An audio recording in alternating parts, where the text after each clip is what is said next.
I've made over $29,000 selling digital products on Etsy, working about 10 hours a week while my kids were sleeping. But if you are following the advice random Etsy experts are giving you, you could lose your entire shop overnight. And the worst part is, some of this bad advice is coming from people with millions of views who have never sold anything on Etsy. So today I'm breaking down the exact mistakes that can get your Etsy shop banned, and at the end, I'll show you exactly what to do instead. These are the exact same strategies I've shared with over 1,300 students inside the Sales Sprint to help them build a profitable Etsy shop without any of these risky shortcuts. All right, mistake number 1, never use tag stuffing hacks. Someone somewhere made a video saying that you should stuff your tags with random high search keywords in order to game the Etsy algorithm. And then someone else made a video about it, and another person made a video about it. And now it's all over the place with people thinking that this is actually going to help them. This is not a hack. It is against Etsy's policies and it can get your shop banned. Etsy explicitly warns against using irrelevant tags. And if you get reported for spam, they will deactivate your listing or worse, suspend your entire shop. Your tags should describe what you're actually selling, not just what's trending or what's getting a lot of searches. If you are selling a budget planner,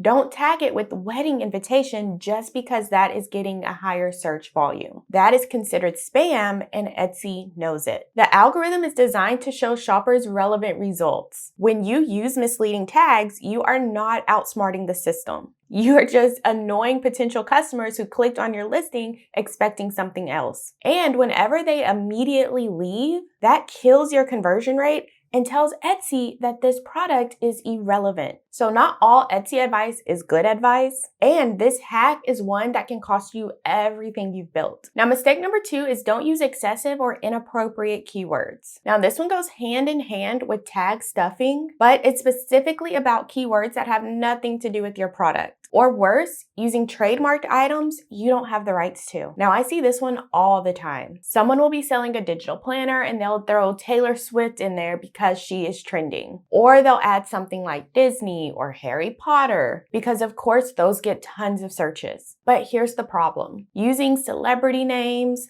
brand names, or trending terms that have absolutely nothing to do with your product, that is considered spam and Etsy will flag it. But it gets even worse. If you are using trademarked terms without permission, you are not just risking Etsy taking down your listing, you could face legal action from the trademark holder. These companies have entire teams dedicated to finding unauthorized uses of their trademarks. And even if you don't get caught right away, using irrelevant keywords tanks your conversion rate. Someone searching for a Taylor Swift t-shirt who lands on your budget planner is going to see that it's not what they're looking for and they're going to keep scrolling.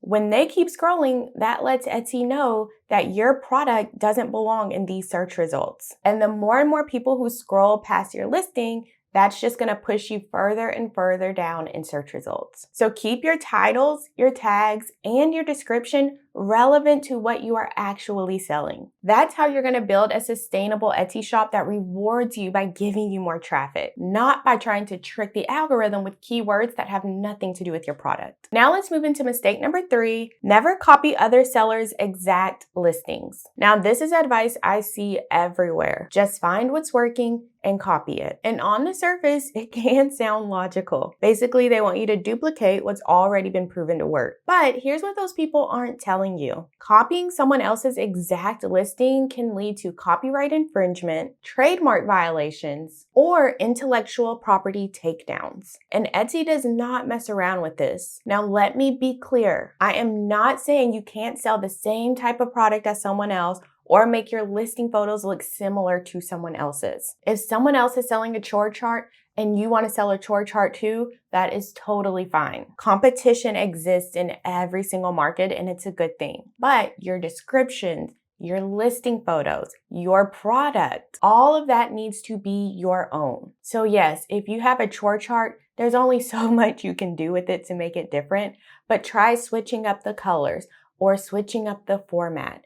Don't copy the listing exactly. You cannot just copy and paste someone else's listing text. You cannot download their photos and use them as your own. You cannot recreate their exact design and call it yours. Because when you do that, here's what happens. The original seller is going to file a report with Etsy. You are going to get a strike. That means you are increasing the chances of your shop being permanently banned. So everything you've worked to build will be deleted. Even if you could get away with it, why would you want to? When you copy someone else's listing, you're starting from a place of me too instead of standing out from the competition. You are competing on price instead of value. And this is why you see so many people racing to the bottom on pricing, because their designs aren't original and they are not adding more value, which is what I show you to do inside the sales sprint. So you do not want to build your Etsy shop on a foundation that could crumble the second someone reports you for copying their design. So yes, learn from successful shops. Study what's working, but then create your own unique version. That is how you are going to create a profitable Etsy shop that lasts. Now, mistake number 4 is don't believe the advice that says you need to list 100 plus products immediately.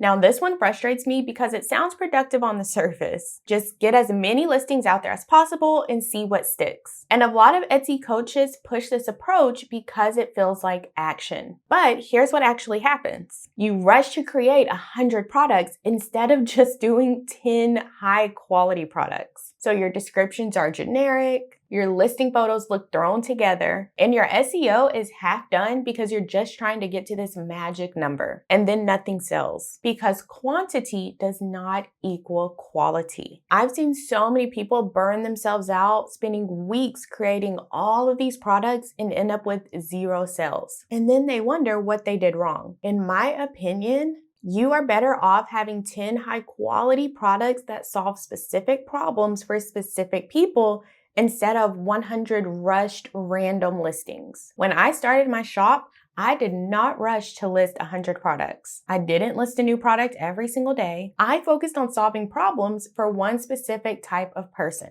homeschooling moms with ADHD. And I went deep instead of wide. I made sure my listings were optimized. I made sure the designs were actually helpful. I made sure my messaging spoke directly to my ideal customer. And that focus is what allowed me to make over $1,000 my second month and over $2,000 my third month. So forget the race to 100 listings. Focus on creating products that serve one customer really well. That is how you're going to build momentum and actually make sales. Now, mistake number 5 is never use images you don't have the rights to. This one is a big one, and it still shocks me how many people don't realize they are putting their entire shop at risk. Do not use celebrity photos. Do not use Disney characters. Do not use copyrighted artwork just because you found it on Pinterest or Google search. I don't care if you see other shops doing it. That does not make it legal. When you get caught doing this, you will get a copyright strike, or you may get a DMCA takedown. Or even worse, you could face legal action. And yes, this is real. And it's not just the images in your listing photos. This applies to the actual digital products you are selling to. If you are using fonts,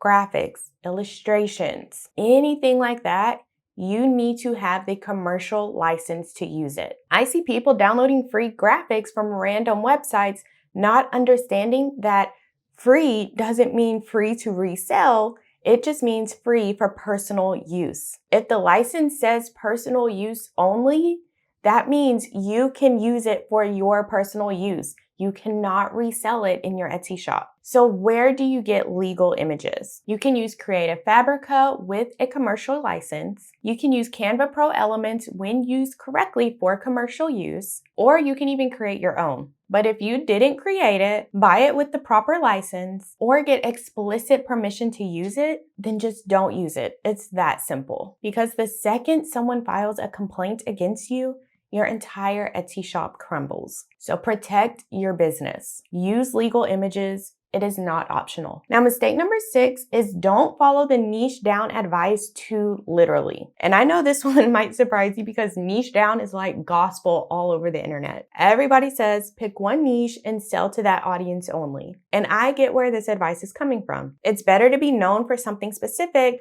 rather than trying to help everybody solve everything. But here's the problem I see new Etsy shop owners running into. When people take this advice too literally, they box themselves in so tight that they actually don't end up making any sales. So someone decides they're only going to sell clip art, nothing else, just clip art. And then 6 months later, they're discouraged because they have over 200 listings and less than 20 sales. And now they're stuck in this tiny corner with no room to adapt. They don't know if they should start a new shop and abandon this one. They don't know if they should just start adding in different types of products to their existing shop. And they don't know if they should just keep adding clip art and hoping it randomly takes off. Now, here's what actually works better. I call it the product cluster strategy. Instead of niching down to one product type, you are going to niche down to one type of customer and serve them across multiple product types. So instead of saying, I only sell clip art, you would say, I serve teachers. And yes, teachers need clip art, but they also need lesson plan templates, classroom organization printables,